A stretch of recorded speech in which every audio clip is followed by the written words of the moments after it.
Buongiorno a tutti, che il Signore ci benedica in questo tempo che abbiamo scelto come comunità di lodare e adorare il nostro Signore. Il Signore ha tanto da darci questa mattina, ok? Ed è per questo che io ti invito ad aprire la parola di Dio nella prima lettera di Paolo ai Tessalonicesi, o di accendere la tua Bibbia, ok?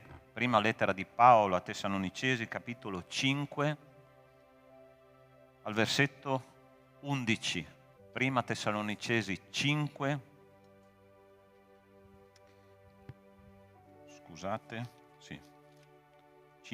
versetto 16. Prima Tessalonicesi 5, 16 dice così: siate sempre gioiosi, non cessate mai di pregare. In ogni cosa rendete grazie, perché questa è la volontà di Dio in Cristo Gesù verso di voi. Non spegnete lo spirito, non disprezzate le profezie, ma esaminate ogni cosa e ritenete il bene, astenetevi da ogni specie di male. Interessante che queste esortazioni sembrano che siano la completa armatura, il completo comportamento di ogni cristiano, no? Ed è interessante che Paolo dà come dei comandamenti a questa chiesa, che è la chiesa di Tessalonica, ed è quello che lui ci chiede di fare questa mattina come chiesa Battista Agape, no? Ma c'è qualcosa in più che noi dobbiamo sapere, perché il testo prosegue ed è interessante il motivo per cui noi dobbiamo fare tutto questo che la parola di Dio ci invita a fare. Versetto 23 dice così: ora il Dio della pace vi santifichi egli stesso completamente, e l'intero essere vostro, lo spirito, l'anima e il corpo sia conservato irreprensibile per la venuta del nostro Signore Gesù Cristo. Perché dobbiamo pregare? Perché dobbiamo rallegrarci continuamente? Perché non dobbiamo spegnere lo spirito? Perché dobbiamo santificarci completamente, corpo, anima e spirito? Per un semplice motivo: perché il Signore è di ritorno e noi dovremo presentare tutta la nostra vita organizzata, armonizzata con la vita di Cristo. Il Signore ci guarderà quel giorno, se noi abbiamo compiuto tutto quello che Lui ci ha dato da fare, ci dirà: ben fatto figlio mio, entra nella gioia del tuo Signore. Tu vuoi sentirti dire queste cose dal Signore quando Lui si presenterà? Io sì. Per questo io ti invito adesso ad alzarti in piedi e di cominciare questa giornata di lode, di adorazione, con questo spirito, sia con uno spirito di gioia. Il Signore dice: siate sempre gioiosi, con uno spirito di un fuoco acceso dentro di te che dice: Signore, voglio onorarti, non spegnete lo spirito. Con uno spirito di preghiera, non cessate mai di pregare. È questo che ci ha detto il testo biblico. Esaminate ogni cosa e ritenete il bene, perché il Signore sta tornando e Lui vuole una chiesa santa. Sai che cosa vuol dire la parola santa? Santa vuol dire appartata per Lui, appartata per servirlo. La mia vita e la tua vita servono per onorare il Signore con quello che noi siamo e con quello che noi abbiamo. È così che ci insegna la parola di Dio. Io ti chiedo di chiudere i tuoi occhi in questo momento e di parlare col Signore. Questo momento è un momento che noi stiamo nel mondo spirituale. Immagina che ci stiamo avvicinando al trono della grazia, dove è seduto il nostro Re, dove colui che comanda l'universo ci sta dicendo: vieni figlio, avvicinati, voglio vederti, voglio sapere che cosa tu hai nel tuo cuore.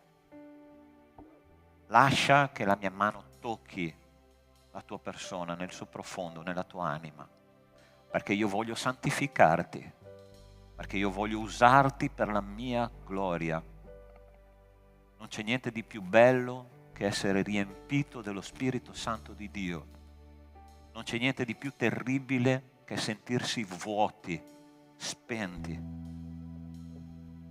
Ma io, Signore, ti chiedo nel nome di Cristo Gesù, che questa mattina questa Chiesa sia una Chiesa ripiena del tuo Spirito, sia una Chiesa ripiena di gioia, una Chiesa che non lascia niente al caso, che esamina ogni cosa, che ritiene il bene, scarta il male e che cammina al tuo fianco, Signore.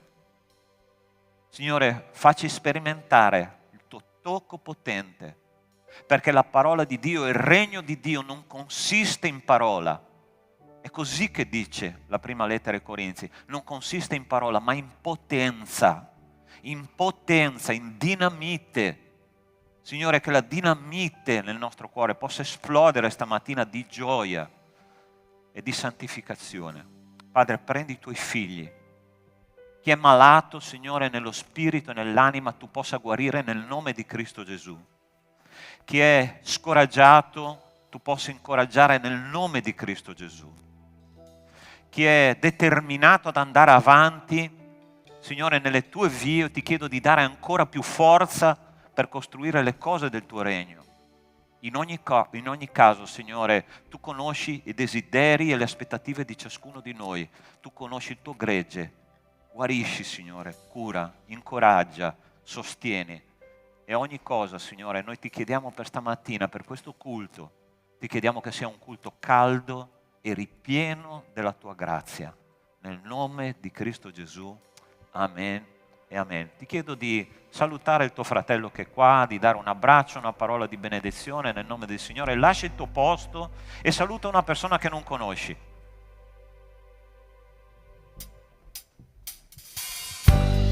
Amen. Con uno spirito di gioia lodiamo il Signore, dichiariamo che tutto quello che esiste è suo.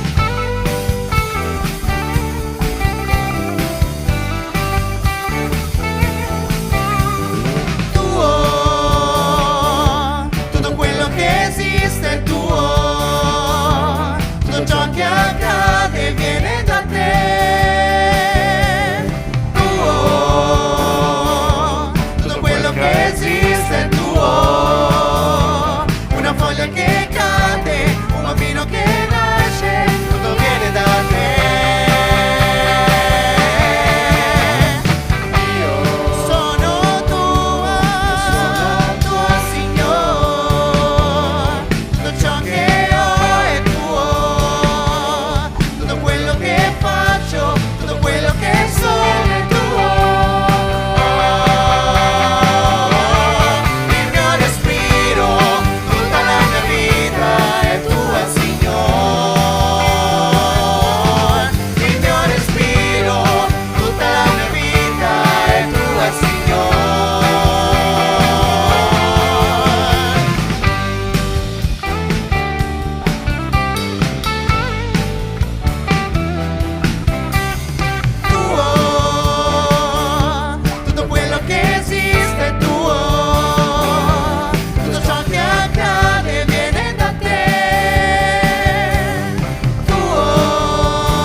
Continuiamo a lodare il suo nome perché Se chiamiamo Lui ci risponderà, se cerchiamo Lui si farà trovare, se noi lo innalziamo Lui ci innalzerà, tutti insieme noi diamo lode a Re.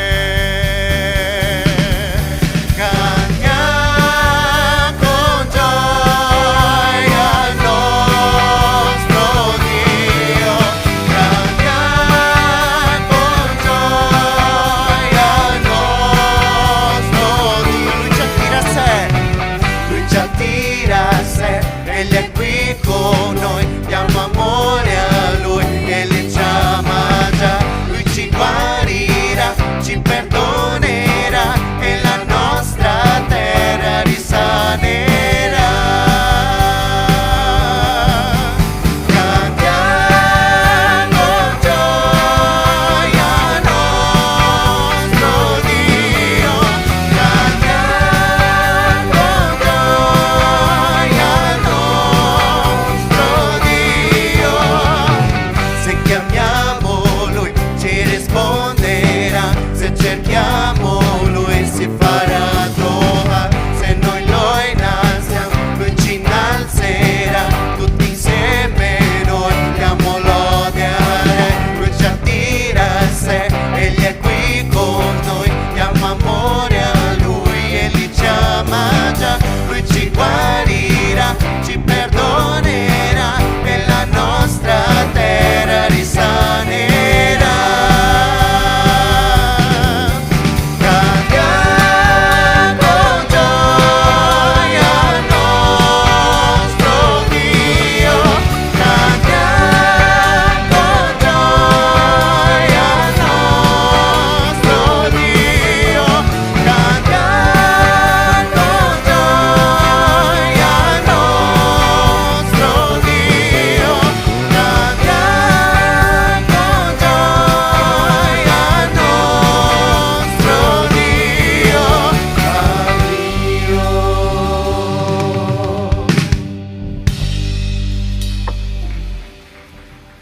Amen.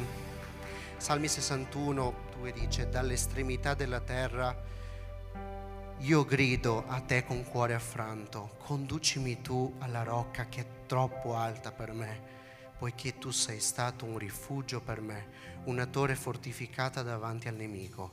Abiterò nella tua tenda per sempre, mi riparerò all'ombra della morte tua. Amen. Nonostante la tempesta arrivi, le avversità, noi sappiamo che il Signore ci ripara all'ombra delle sue ali. Riflettiamo sul testo di questa canzone. Ci sono momenti difficili nella settimana, nella vita, ma sappiamo che è solo Lui che ci può aiutare. Nella valle della morte guardiamo in alto e noi possiamo vedere che è il nostro rifugio.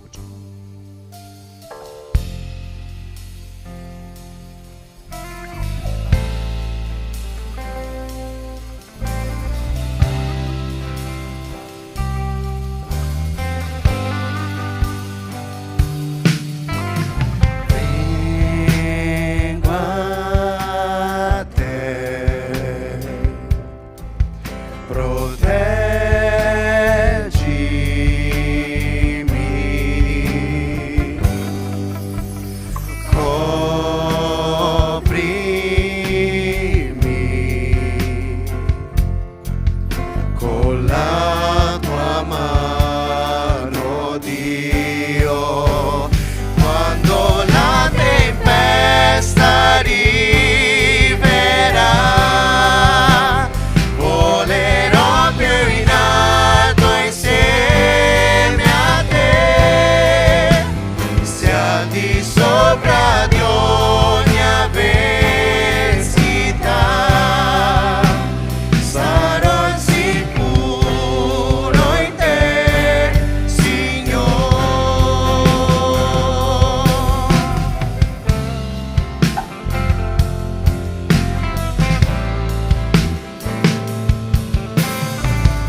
nostra fede, che nulla ci resisterà mentre adoriamo.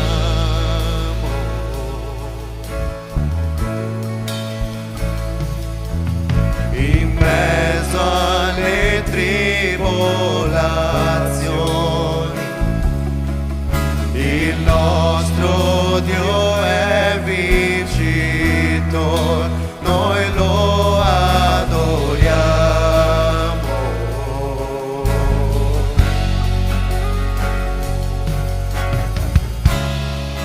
Vittorioso sei, nella tempesta stai,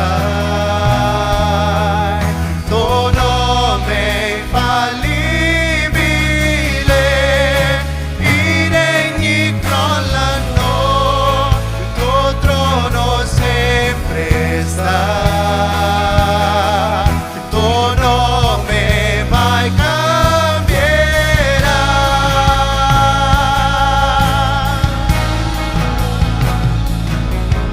L'inferno non resisterà e nulla mai ci fermerà. Io ti adorerò.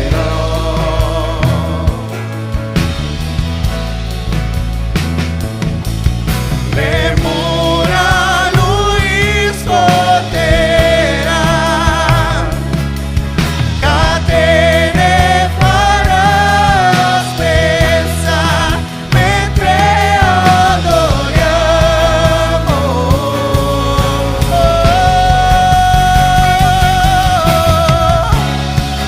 Vittorioso sei, nella tempesta stai, il tuo nome è infallibile,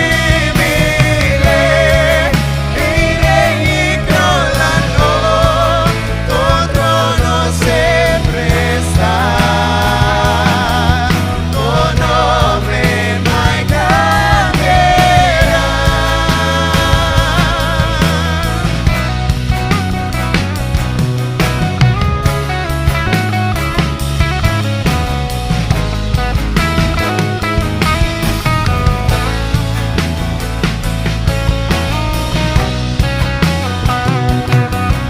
Chiediamo che come un tuono impetuoso Dio è potente. Come un tuono impetuoso, Dio potente sei, Dio grande sei. Venga il cielo, noi proclamiamo Dio potente sei, Dio grande sei. Come un tuono impetuoso, Dio potente sei, Dio grande sei. Venga il cielo, noi proclamiamo Dio potente sei, Dio grande sei. Vittorioso sei, nella tempesta stai, tuo nome è infallibile,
grazie per questo momento, Padre, grazie perché possiamo stare riuniti qua, Signore, come una chiesa, come una famiglia, Padre.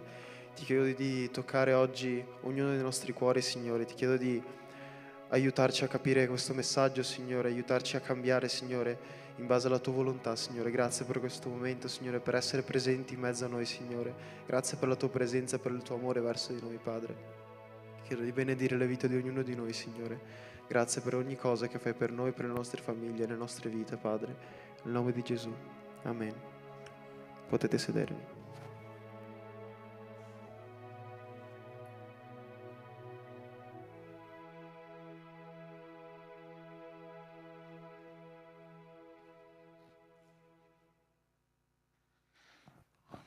Ok.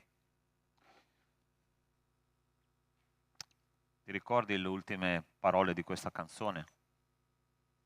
Vittorioso sei, nella tempesta stai. Tu credi che Dio sia in mezzo alle tue tempeste? E soprattutto, tu credi che Dio ti dà vittoria sulle tempeste della vita? Perché questo è il senso della consapevolezza che noi dobbiamo avere del nostro Dio, no? Lui è vittorioso, ma soprattutto Lui è in mezzo alla tempesta. Quando Giobbe, vi ricordate quell'uomo dell'Antico Testamento che ha subito le perdite dei figli, delle proprietà, della salute, interessante che lui prolunga un lamento davanti a Dio per quasi 30 capitoli, no?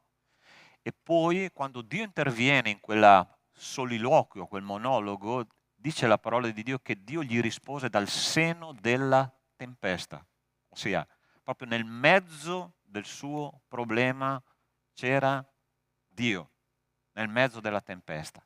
Allora Dio è qua per dirti, io so la tempesta che tu stai passando nella tua vita, ma io sono vincitore e sono nel mezzo della tua tempesta. Io non ti ho abbandonato, non ti ho lasciato, io so cosa tu hai bisogno. E io vorrei leggervi un testo stamattina che è praticamente il 27esimo capitolo di Atti. Voi sapete che stiamo studiando da gennaio il libro di Atti degli Apostoli e oggi noi vedremo Paolo che si imbarca per l'Italia, finalmente l'Italia.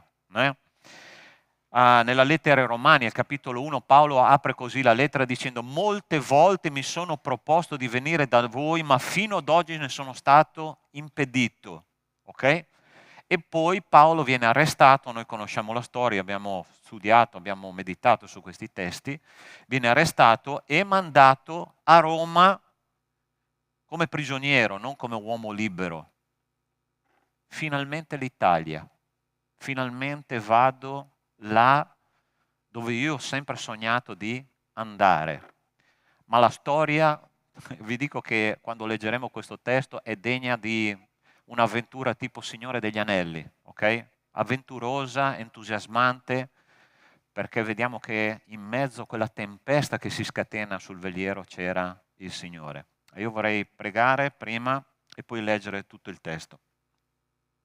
Nostro Dio, nostro Padre, io ti dico stamattina che sono consapevole che, Padre, in mezzo alle nostre tempeste della vita ci sei tu, come timoniere, come responsabile, Signore, della nostra barca in questo mare agitato che è la vita.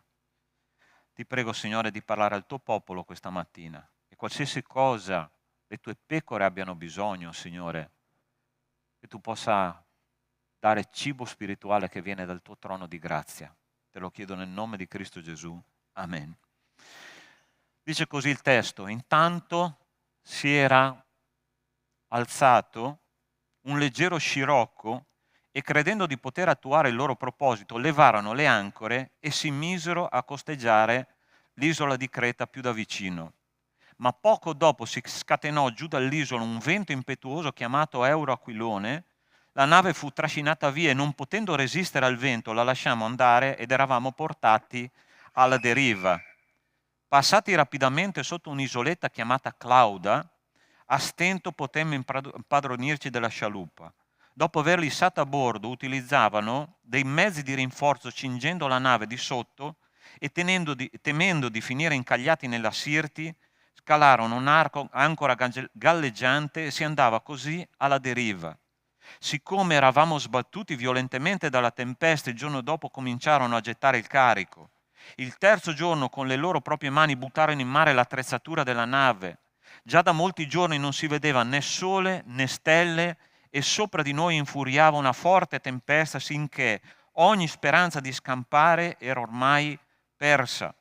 Dopo che furono rimasti per lungo tempo senza mangiare, Paolo si alzò in mezzo a loro e disse: uomini, bisognava darmi ascolto e non partire da Creta per evitare questo pericolo e questa perdita. Ora però vi esorto a stare di buon animo, perché non vi sarà perdita della vita per nessuno di voi, ma solo della nave, poiché un angelo di Dio al quale appartengo e che io servo mi è apparso questa notte dicendo: Paolo, non temere, bisogna che tu compaia davanti a Cesare. Ed ecco, Dio ti ha dato quelli che navigano con te. Perciò uomini, state di buon animo, perché ho fede in Dio che avverrà come mi è stato detto. Dovremmo però essere gettati sopra un'isola. E la 14ª notte da che eravamo portati qua e là per l'Adriatico, verso la mezzanotte, i marinai sospettavano di essere vicini a terra e calato lo scandaglio trovarono 20 braccia. Poi passati un po' oltre e scandagliato di nuovo trovarono 15 braccia. Temendo allora di urtare contro gli scogli, gettarono da poppa 4 ancore, aspettando con ansia che si facesse giorno. Ma siccome i marinai cercavano di fuggire dalla nave e già stavano calando la scialuppa in mare con il pretesto di voler gettare le ancore da prua, Paolo disse al centurione e ai soldati: se costoro non rimangono sulla nave, voi non potete scampare. Allora i soldati tagliarono le funi della scialuppa e la lasciarono cadere, finché non si fece giorno. Paolo esortava tutti a prendere cibo dicendo: oggi sono 14 giorni che state aspettando sempre digiuni, senza prendere nulla. Perciò vi esorto a prendere cibo, perché questo contribuirà alla vostra salvezza e neppure un capello del vostro capo perirà. Detto questo, prese del pane e rese grazie a Dio in presenza di tutti, poi lo spezzò e cominciò a mangiare. E tutti, incoraggiati, presero anch'essi del cibo sulla nave. Eravamo 276 persone in tutto, e dopo essersi saziati alleggerirono la nave gettando il frumento in mare. Quando fu giorno non riuscivamo a riconoscere il paese, ma scorsero un'insenatura con spiagge e decisero, se possibile, di spingervi la nave.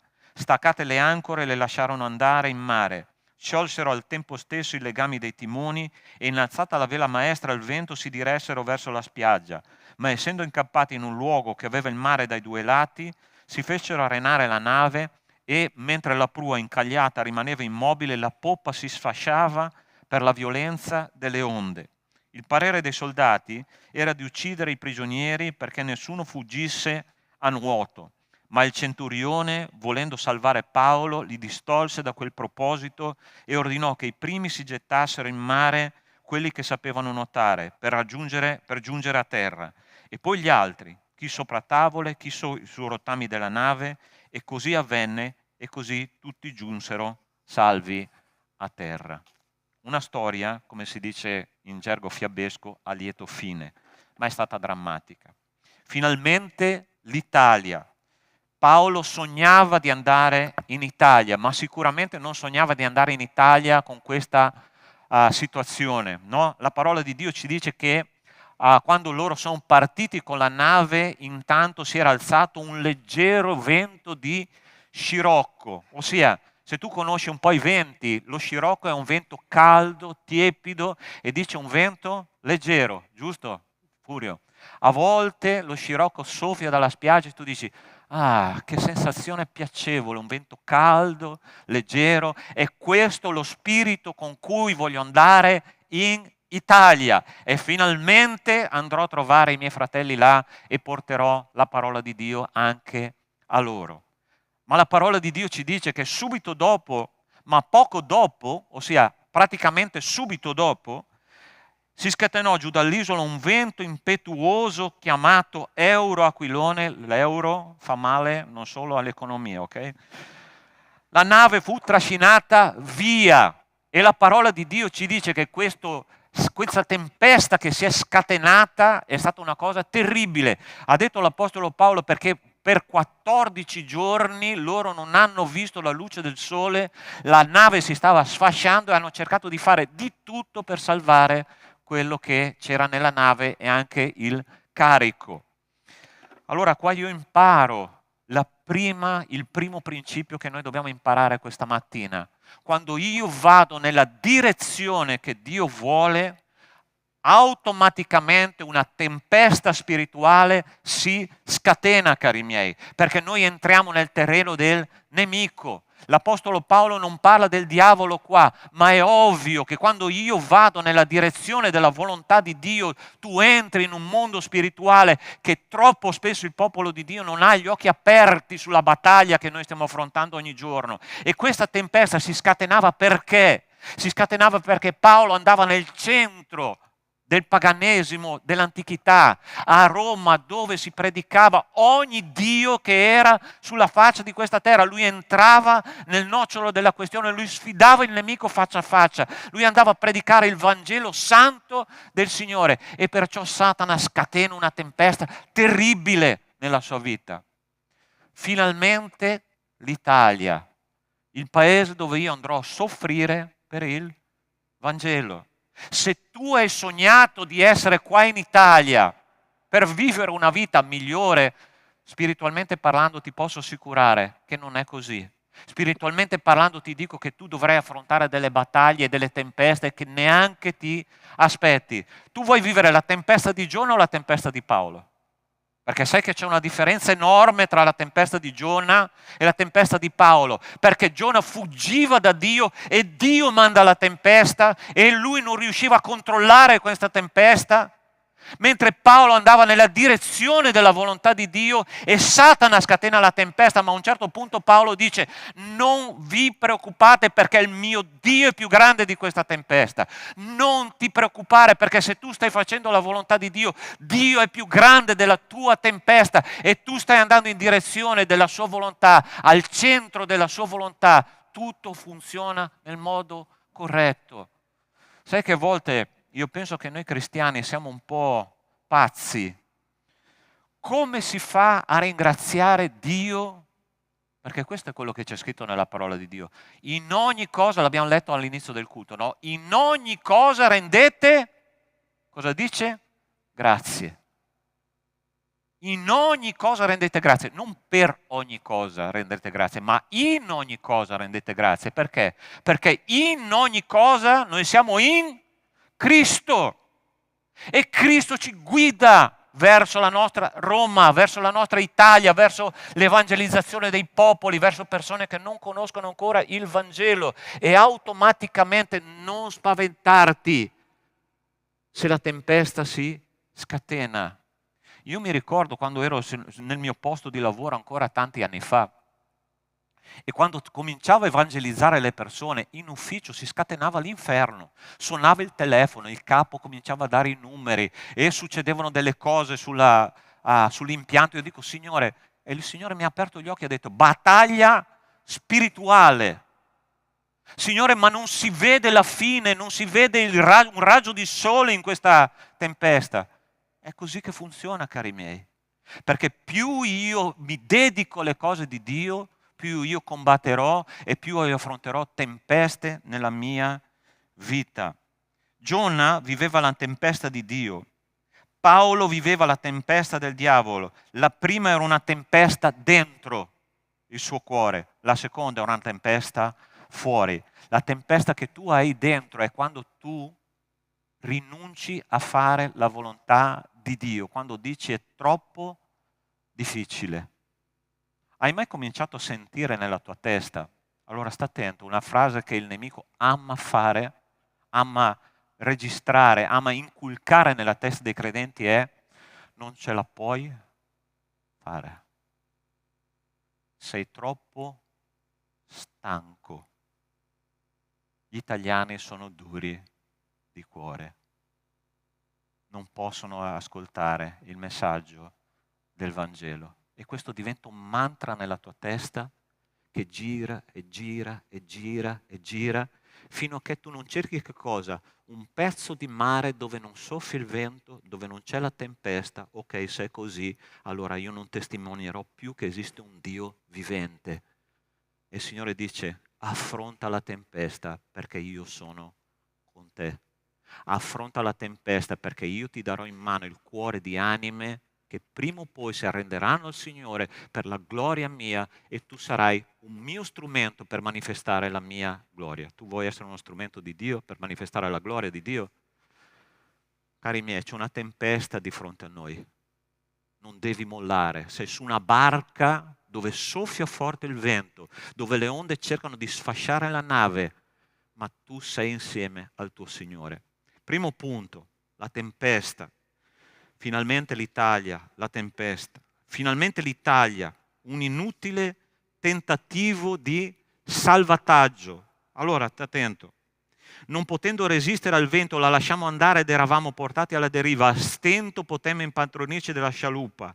Dopo aver lissato a bordo, utilizzavamo dei mezzi di rinforzo cingendo la nave di sotto. Che cosa tentavano di fare i marinai in mezzo alla tempesta? Mettevano delle cinghie attorno al fasciame della nave perché la nave non si sfasciasse.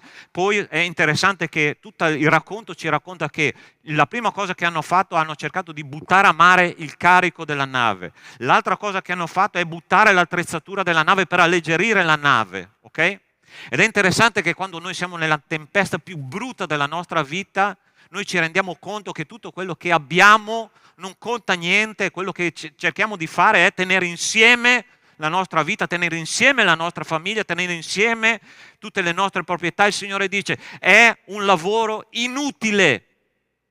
C'è anche nel resto del mondo quella frase che dice che la cassa da morto non viene fabbricata con le tasche. Sì o no?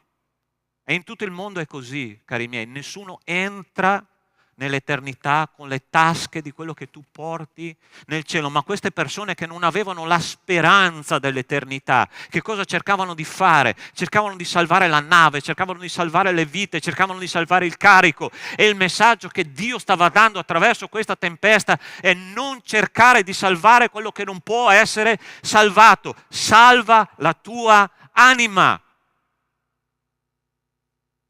L'anima è la cosa più preziosa che noi abbiamo, cari miei. Interessante, c'è un animale che è l'aragosta. Sai che ho scoperto e ascoltavo un biologo parlare di questa cosa, no? Questa settimana. Tu sai che cos'è l'aragosta, giusto? Sì, ok. Quel crostaceo che quando tu fai gli spaghetti,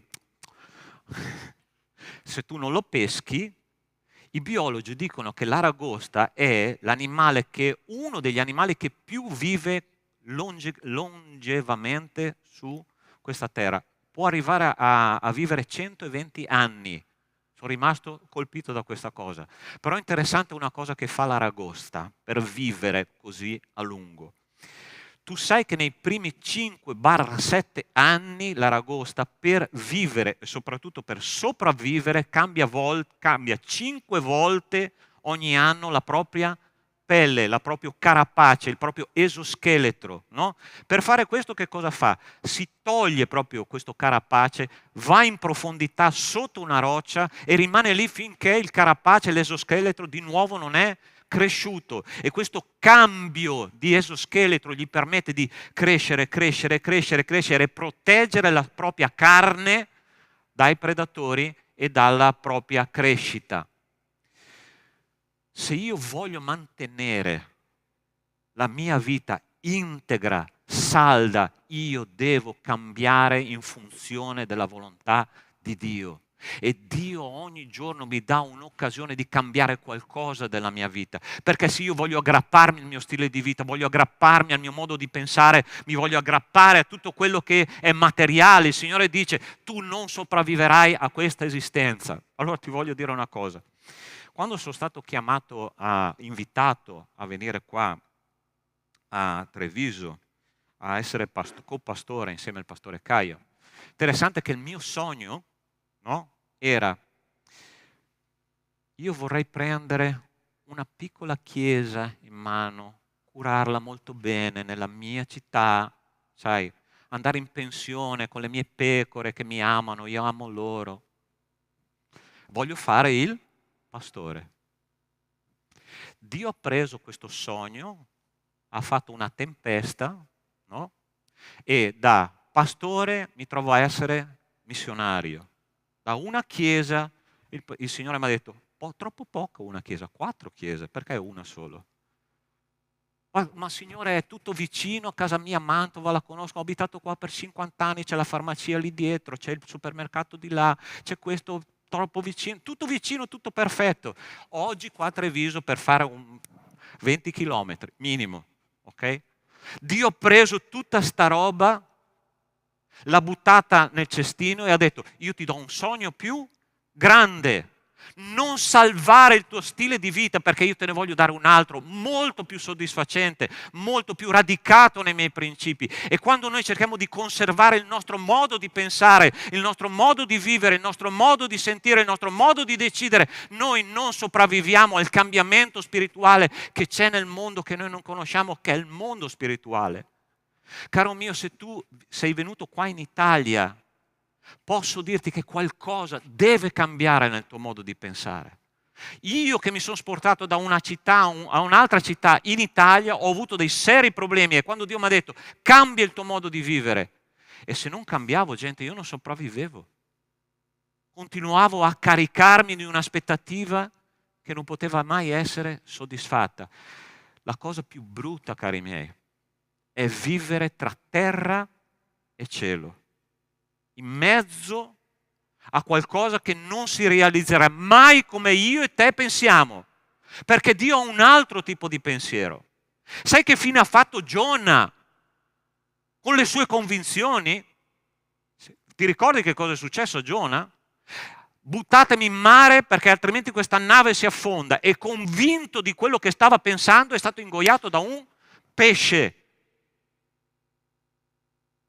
perché voleva mantenere, conservare le proprie convinzioni, il proprio stile di vita, la propria direzione. Io non cambierò. E allora il Signore ha detto, ok, allora ti insegno io come si fa a cambiare. E nel fondo del mare, nel ventre del pesce, lui produce un cambiamento e dice, Signore, io sono nel profondo del mare, ma adesso io riconosco che tu puoi tutto. Signore, io ti ringrazio perché sono un tuo figlio. E lui fa una preghiera fantastica nel fondo del mare, nel ventre del pesce. Ma io mi auguro che nessuno di noi conservi la propria nave, conservi il proprio stile di vita e che si sottometta alla volontà di Dio. Non arriviamo in fondo al ventre del pesce per glorificare Dio con le nostre bocche e con i nostri cuori. Finalmente l'Italia, un inutile tentativo di salvataggio. Non salvare il tuo stile di vita, perché il Signore ha qualcosa di molto più grande per me e per te. Finalmente l'Italia, Paolo veglia invece di dormire.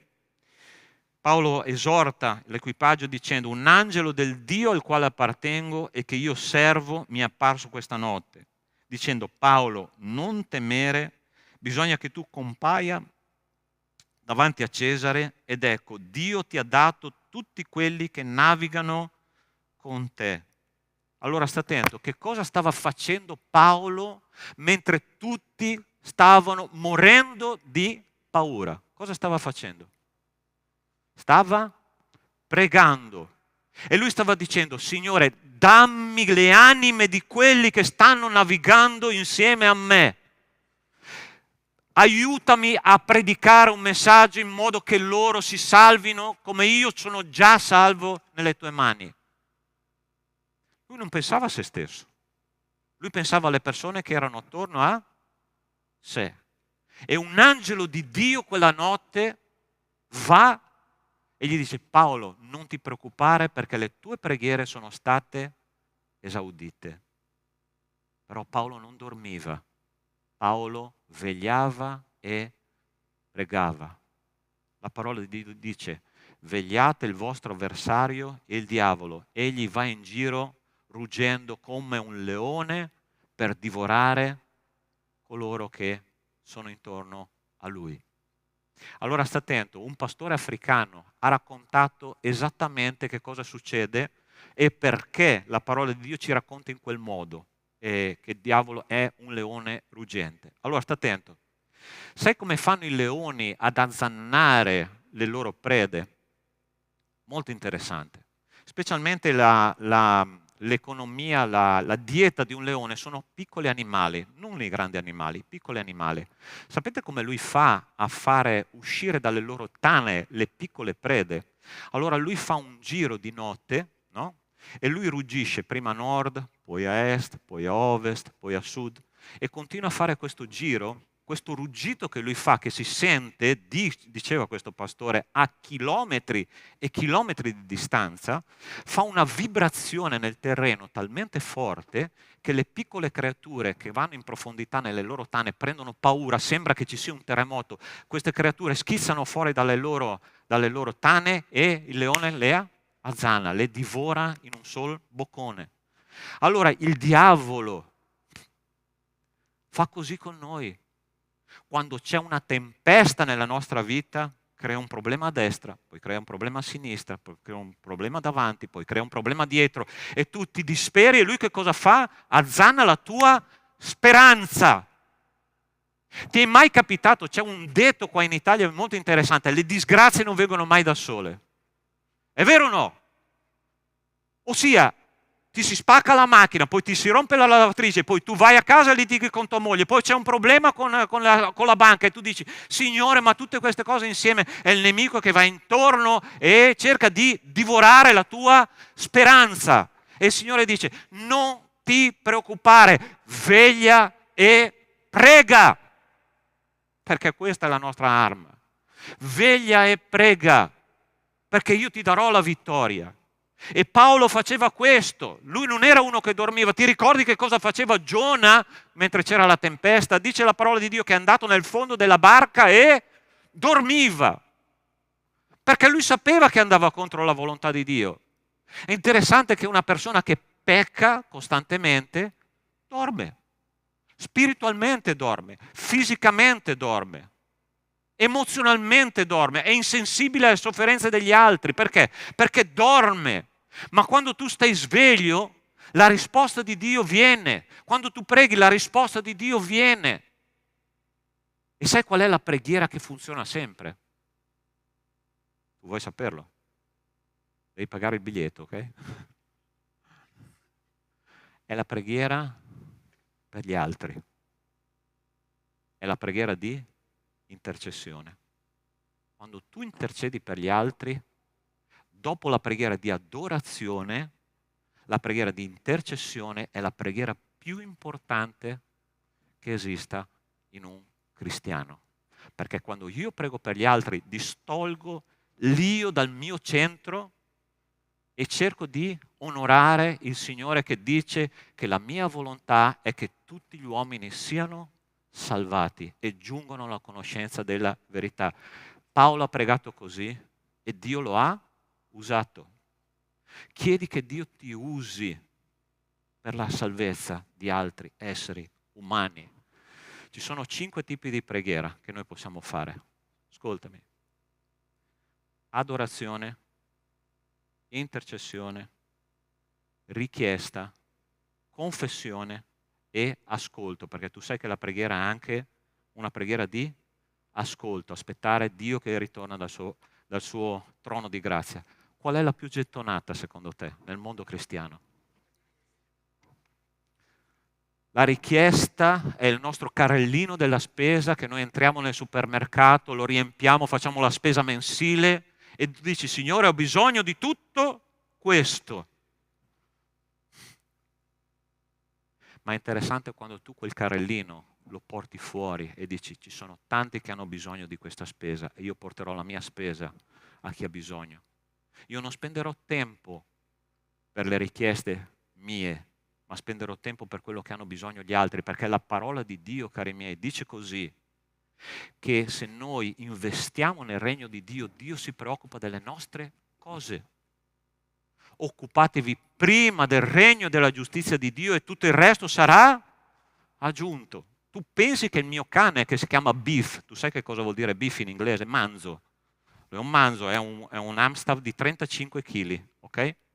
Tu pensi che lui si preoccupi che alle 3:30 tutti i giorni qualcuno gli dia da mangiare? No, lui si mette lì davanti all'armadio dove c'è il suo mangime e dice: adesso il mio padrone mi darà da mangiare, non c'è nessun problema, io sono sicuro che lui lo farà.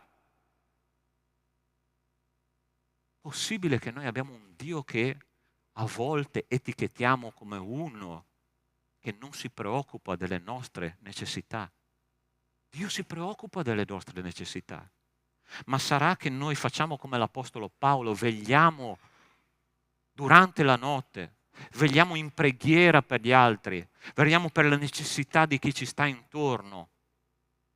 Io non so se vi rendete conto di questo testo biblico. Questa nave assomiglia al mondo di oggi. Tutto sta andando a sfascio. È vero o no? Tutto si sta andando male. Non c'è una cosa umana che vada bene. La sanità va bene. 2020-2021 abbiamo visto cosa è successo, no? Non sapevano che pesci pigliare. La finanza va bene. Tossisce un cinese in Cina, la borsa di Tokyo o la borsa in Europa cala di 10 punti. Sono stati bruciati 10.000 miliardi. Dove sono andati? Perché un cinese ha tossito in Cina. No? Questa è la fragilità del sistema umano. Oggi la grande unità umana ha più guerre che ai tempi del Medioevo. Ma ti pare possibile con la tecnologia che abbiamo? Perché dentro nell'essere umano non è cambiato assolutamente niente. È questo il senso. E noi dobbiamo vegliare, cari miei, perché abbiamo un'occasione unica nella storia per predicare il Vangelo come mai è stato possibile prima. Oggi abbiamo dei sistemi tecnologici per predicare il Vangelo che dobbiamo sfruttare per la gloria di Dio. E grazie a Dio anche per la diretta. Chissà quante persone stanno ascoltando e ascolteranno le prediche, gli studi, i messaggi che verranno dati da qua. Che il Signore possa benedire questo seme. Ma noi dobbiamo predicare il vero Vangelo, poi lasciamo a Dio fare il resto. Dobbiamo predicare, ma soprattutto vegliare. E il Signore ha detto a Paolo: io ti ho dato tutti quelli che sono con te. Nessuno di loro perirà, perché ho ascoltato la tua preghiera. Dio ascolta le tue preghiere. Finalmente l'Italia, ciò che siamo davvero. Allora sta attento.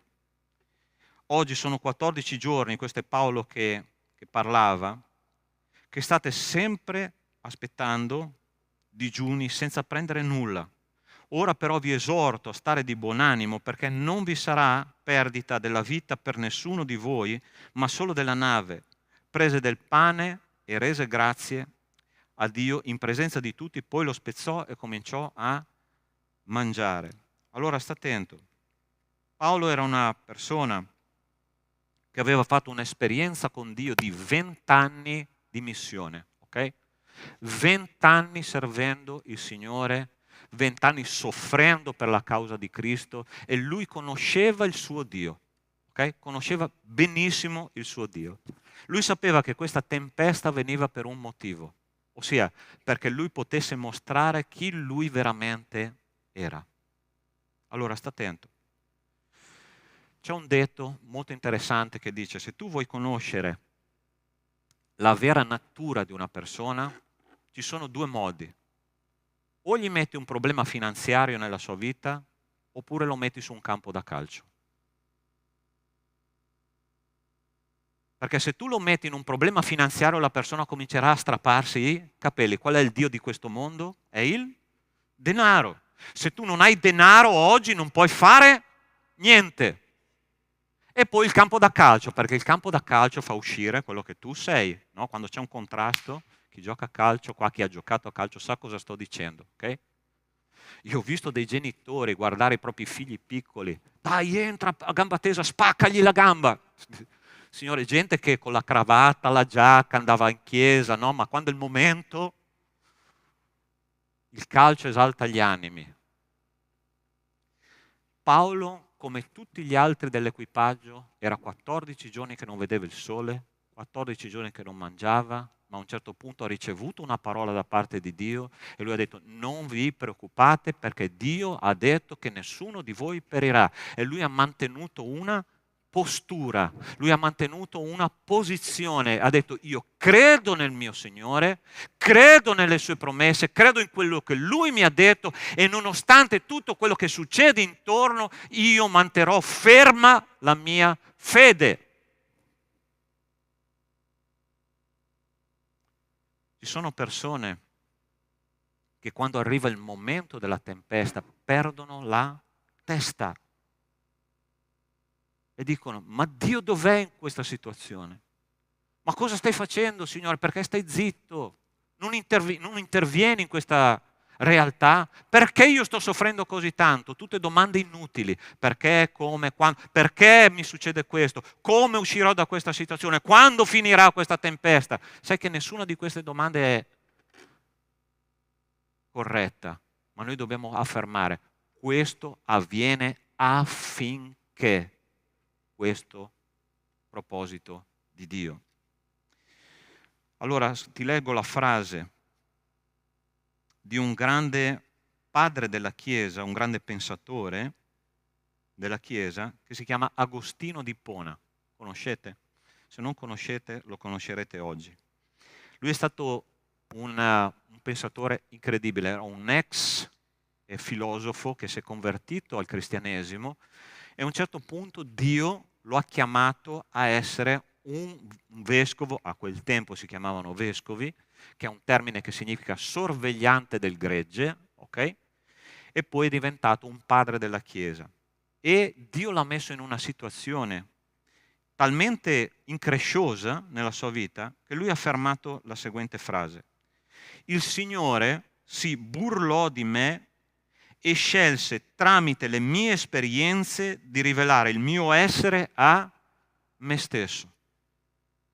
Ti sei mai scoperto a reagire in un modo talmente brutto nella tua vita, talmente anticristiano, che tu hai detto: ma questo sono io veramente? Così io sono dentro. Perché è interessante che noi possiamo vestirci da cristiani venendo al culto, andando a un incontro di preghiera, andando a una conferenza e facendo qualsiasi attività, tra virgolette, pseudo spirituale. Tu sai che i farisei facevano molto meglio questo di noi, no? Loro digiunavano, loro studiavano la parola di Dio, loro si vestivano in un certo modo, loro tenevano il loro comportamento esteriore era regolato come un orologio. Ma il Signore a un certo punto ha detto: voi investigate le scritture per vedere se avete vita eterna e quelle scritture testimoniano di me e voi non volete venire a me. E Paolo invece era una persona che quando incontrava Dio si lasciava trasformare da Dio e lui era quello che era. Nella mia esperienza, piccola esperienza cristiana, mi sono convertito nel 92, no? Perciò sono praticamente 31 anni che conosco il Signore e la sua opera. Ho visto succedere di tutto e di più nella Chiesa, ok? Persone che predicavano, ok? Non una roba qualsiasi, predicavano, suonavano, cantavano, stavano davanti. E poi gente di quelle testimonianze pessime. Una sera un fratello, non so neanche se chiamarlo così, che cantava nella lode un pilastro della lode, proprio agli inizi quando io mi sono convertito, una sera passando in macchina in città l'ho visto che si fermava da una prostituta e la caricava in macchina. E ho detto: Signore, cosa sta succedendo alla tua Chiesa? E dopo ci meravigliamo che certe cose escono nei momenti di crisi, di tempesta. Paolo aveva sviluppato un rapporto personale con Dio talmente saldo, talmente radicato, che quello che lui era nella sua camera, quello che lui era in mezzo agli altri, quello che lui era con la sua famiglia, quello che lui era nella chiesa, quello che lui era sempre quello, uguale a se stesso, saldo nella fede perché il Signore aveva fatto la differenza nella sua vita. La tempesta ci porta a capire chi noi siamo veramente, se abbiamo una maschera o meno. Noi dobbiamo essere noi stessi. Questa settimana c'è stato una persona nel mio ufficio che mi ha detto: pastore, ho reagito in un modo talmente brutto alla situazione che ho vissuto questa settimana che mi sono spaventato. E la mia risposta è stata: gloria a Dio, perché questo ti allontanerà da quella persona che tu pensavi di conoscere, che sei tu stesso. Il Signore ti ha rivelato chi tu sei. Scappa lontano da quella persona. Conformati a quello che Cristo vuole per la tua vita e tu non ti spaventerai più. Anche nei momenti di crisi tu resterai te stesso, perché il Signore dentro di te ha cambiato la tua anima. Ultima cosa che voglio dirti stamattina. Finalmente l'Italia, predicare la salvezza. Ora però vi esorto a stare di buon animo, perché non vi sarà perdita nella vita per nessuno di voi, ma solo della nave. Chi sopra tavole, chi sopra rottami della nave, e così avvenne che tutti giunsero salvi a terra. Guarda la scena finale, no? Attraverso che cosa le persone si sono salvate? Aggrappandosi ai rottami della nave sono arrivati a terra. Allora ascoltami, per quale motivo Paolo stava andando a Roma? Per portare il Vangelo a chi non lo conosceva. Te lo dico così, in modo molto semplice. Le persone si stanno aggrappando ai rottami della loro vita per salvarsi. Ok? Non sanno più dove aggrapparsi. Se alla salute, alla famiglia, al lavoro, a qualcosa, materialmente parlando.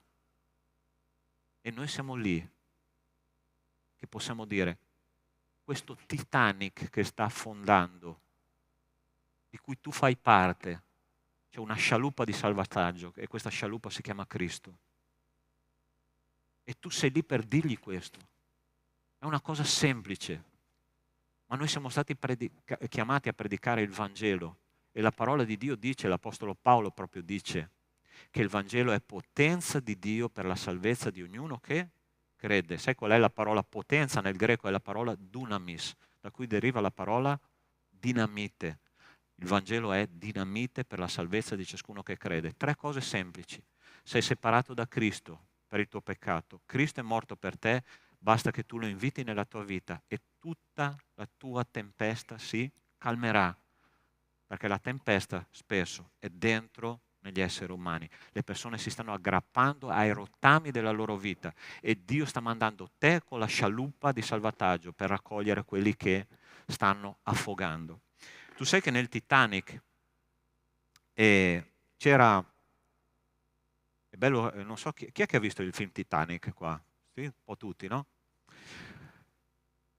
Quella è la storia del fallimento, del più grande fallimento umano di quell'epoca, no? Però non so se tu sai, su quella nave c'era un predicatore inglese, scozzese, di nome John Harper. Ed è interessante che quando lui ha percepito che la nave stava affondando irrimediabilmente, lui viaggiava con una figlia, era stato invitato ad andare negli Stati Uniti per predicare, per fare una campagna evangelistica. Okay? Lui ha salutato la figlia, gli ha dato un bacio, l'ha messo sulla scialuppa di salvataggio e mentre il Titanic affondava, lui, nuotando da una parte e dall'altra e incontrando i naufraghi che erano nell'acqua ghiacciata, sai che cosa lui stava facendo? Predicava il Vangelo e gli dice: che posizione hai tu con Cristo?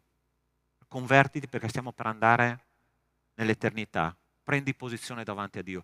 E testimoniata questa cosa, e sono state salvate 5 persone convertite a Cristo sulla base di questa testimonianza di questo famoso predicatore John Harper. Se tu vuoi leggere la sua storia, puoi andare a recuperarla su internet. Molto bella e molto toccante. Mentre lui affondava, si preoccupava della salvezza delle anime. E quelle 5 anime devono essere grate per l'eternità, che c'era un predicatore che stava dicendo: no, io mi preoccuperò per gli altri. Noi siamo stati chiamati, cari miei, anche nella tempesta più grande, a predicare Cristo. Anche se tu stai vivendo una situazione difficile nella tua vita, predica Cristo. Anche se la nave affonda, predica Cristo, perché Cristo ti salva, la sua scialuppa di salvataggio, tu ci sei già salito, però ci vogliono salire anche altri e noi siamo strumenti che Dio vuole usare per la sua gloria. Hai capito la parola di Dio stamattina? Qual è la tua tempesta? Tu stai vivendo una tempesta personale? Figli, matrimonio, conto in banca, salute, lavoro, scuola, non so quale tempesta, ma tu sei lì per un motivo. Sei lì per un motivo, per essere un testimone. Paolo è stato un testimone. Ha detto, nessuno si preoccupi perché tutti sarete salvati. Ma lui aveva un rapporto con Dio molto stretto. A volte io penso che prima o poi qualcuno in questa chiesa mi lapidi, perché tutte le volte, quando finisco il culto, quando finisco il messaggio, io dico, curate il vostro rapporto personale con Dio. Vegliate e pregate, perché intorno a noi c'è un leone ruggente che cerca chi possa divorare. Ma se io ho un rapporto personale con Dio, lui può ruggire quanto vuole e io sono più che vincitore in virtù di colui che mi ha amato. Vuoi lottare insieme a me? Sì? Ok? Possiamo alzarci già in piedi?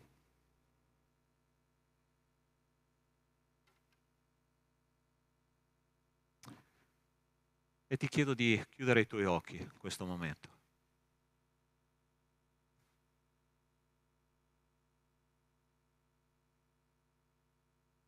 E mentre noi preghiamo, io ti chiedo di pensare alle persone che sono attorno a te, non a quelle di stamattina, alle persone che sono attorno a te, che possono essere la tua famiglia, può essere i tuoi colleghi di lavoro, i tuoi compagni di classe. Immagina, mentre io prego, che loro siano in questo mare in tempesta, aggrappati a un pezzo di legno, a un rottame di questa esistenza, cercando una salvezza in qualche modo, in un rapporto con le persone, nel conto in banca, in qualsiasi cosa, in uno sport. Questi sono surrogati di salvezza. Noi conosciamo la salvezza. Noi conosciamo Cristo. Apriamo gli occhi su questo mondo spirituale, perché la gente è disperata fuori. È disperata, non ha speranza. Ma noi possiamo fare la differenza. Ma in qualsiasi posto tu vada, predica il Vangelo. E come ha detto un grande teologo, ha detto, predica il Vangelo ovunque tu vai e se necessario parla. Predica il Vangelo con la tua vita. Io voglio pregare per te, insieme a te stamattina. C'è una barca in tempesta che sta affondando e tu sei là con il tuo rapporto personale col Signore. Veglia e prega perché il Signore si riveli a te e affinché possa usare la tua vita per predicare la parola. Nostro Dio, nostro Padre, io ti ringrazio perché questo naufragio è stato un naufragio di successo, perché c'era un uomo che ha predicato la tua parola in mezzo a queste difficoltà e tutti sono stati salvati. A volte bisogna arrivare alla disperazione per poter aggrapparsi a qualcosa, ma noi siamo lì con la mano tesa. Signore, voglio che il tuo popolo possa essere un popolo dalla mano tesa e dica, io sono consapevole che c'è un Dio che salva e te lo voglio presentare. Nostro Dio, nostro Padre, possa benedire il tuo popolo qua. Chi è ricettivo, Signore, tu possa far crescere e tu possa, Signore, usarlo per la tua gloria. Nel nome di Cristo Gesù. Amen. Vi chiedo una preghiera in particolare, se vi ricordate. Allora, domani noi assisteremo a un funerale di una famiglia, domani pomeriggio, e mia moglie tiene un bambino, no, come babysitter, e la settimana scorsa suo papà, un ragazzo giovane, quanti anni Isa? 43, 44? Più o meno, sì. E ha fatto un infarto, dopo 48 ore è morto. Sì, è un bambino di 9 anni, ha perso il papà, no? Che il Signore ci usi per testimoniare il Vangelo a questa famiglia. Perché veramente è stata tragica per tutti noi, no? Siamo rimasti veramente scioccati, però sono le tempeste della vita, succedono. E che il Signore ci possa davvero usare perché il Vangelo arrivi in questa casa. Un dolore, una ferita aperta, ma tu sai che il Signore cura le ferite. Se il Signore ci permette, che Lui ci possa usare, ok? Pregate per questo, per favore, ok? Che il Signore ci benedica. Siete pronti per lodare il Signore? Qualsiasi tempesta stai passando, Lui è qua in mezzo a noi, ok? Prepara il tuo cuore perché il Signore ha ancora tanto da darci.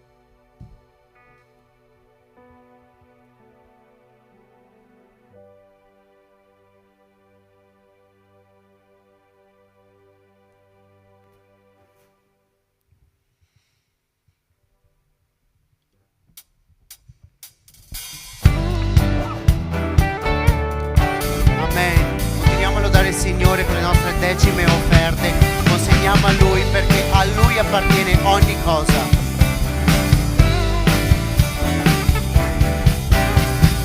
Tuo,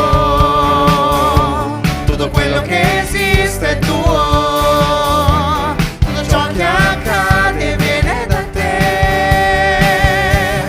Tuo, tutto quello che esiste è tuo. Una foglia che cade, un bambino che nasce, tutto viene da te.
offerte, ti ringrazio per aver dato ad ognuno di noi un lavoro, una forma un modo di guadagnare, Signore. E ti ringrazio per questo momento di lode ed orazione a te, proprio per questo motivo, Padre, per i nostri lavori E ti chiedo, Padre, di benedire queste persone, ognuno che ha dato la propria decima o la propria offerta, Padre.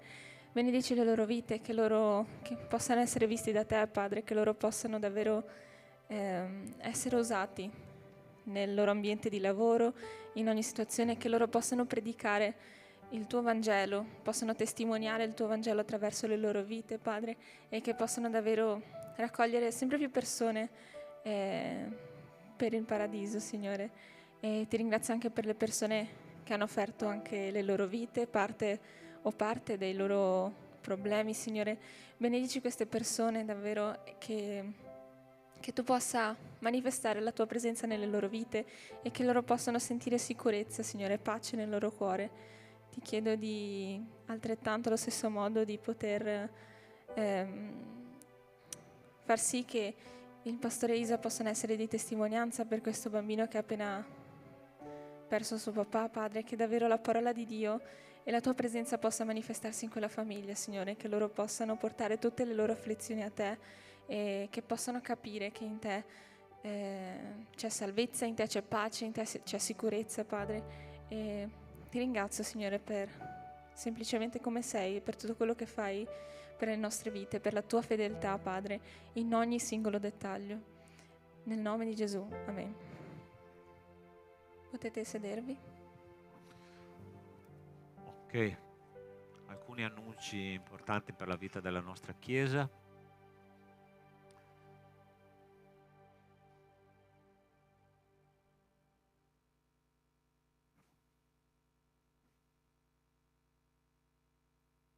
Ok, allora stiamo riprendendo in mano il Ministero di Assistenza Sociale, no?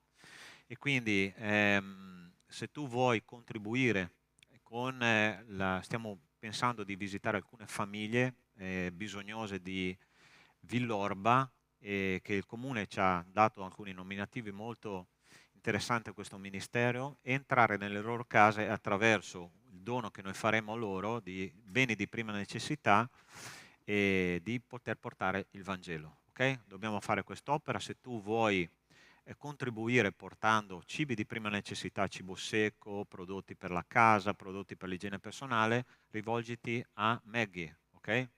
Per favore. Alzati. Lì, non si vuole alzare, ok. Va bene. Secondo annuncio, ogni ultimo giovedì del mese preghiera che è stata organizzata dai giovani, ma è aperta per tutta la Chiesa, presenziale qua alle ore 20, e noi pregheremo per argomenti specifici, per momenti di crisi in tutto il mondo, ma anche ovviamente per la Chiesa, per le famiglie, per le nostre vite, eccetera. Quindi è un momento molto importante che è stato organizzato dai giovani, ma torno a ripetere, è aperto a tutti. Partecipa, perché veramente il Signore si manifesta in mezzo a noi in queste sere. Okay? Altra cosa, stiamo organizzando sempre con il gruppo giovani, molto molto attivo nella nostra Chiesa, il giorno 16 dicembre alle ore 19 il Christmas Party, ossia una festa con la parola di Dio, con la musica, con giochi, un modo di trovarsi insieme, giovani e adolescenti, io compreso, ok? Per stare insieme e poter portare dei ragazzi alla conoscenza della parola di Dio. Okay? Perciò pregate per questo evento, e soprattutto se avete dei giovani che potete invitare, potete farlo tranquillamente. Okay? Ultimo, anzi penultimo annuncio, campeggio. Eccolo qua. Allora, dal 26 al 30 dicembre a Barcis, in provincia di Pordenone, ci sarà questo ritiro giovani, adolescenti, preadolescenti. Allora, ci sono ancora poche iscrizioni, però attenti. Stiamo avvicinandoci alla fine del mese, quindi alla fine del mese noi chiudiamo le iscrizioni, perciò se tu hai ancora, lo farò domani, ok? Fallo ieri, quindi fallo il prima possibile, ok? In modo che possiamo organizzarci coi posti. Costo per il primo figlio 130 euro, per il secondo 110 dal 26 al 30 di dicembre. Okay? Sarà una bellissima occasione per poter condividere la lode, adorazione e la parola di Dio con i nostri ragazzi. ultimo annuncio, che è quello della conferenza delle donne. Non c'è? Che brutti. Giorno 25, giusto? Sì, giorno 25, ore 15, ci sarà l'incontro delle donne e con una predicatrice che parlerà sul tema dell'ansia, come superare l'ansia. Okay? Penso che sia un tema importante per tutte le nostre signore. Okay? Penso di aver detto tutto. Il mercatino di Natale che sarà sempre il 25? Ok, quindi avrete occasione di andare in ansia per spendere soldi nel mercatino e dopo per calmare l'ansia quando ci sarà la conferenza. Ok? Preghiamo per chiudere il nostro culto, ti invito ad alzarti. Dimmi. Sì, ma Sì, vieni qua a annunciarlo, per favore. No, non mi fregate più così. Dai. Oh, l'uomo di casa, facciamo un applauso a questo uomo. Coraggioso. Il microfono c'è?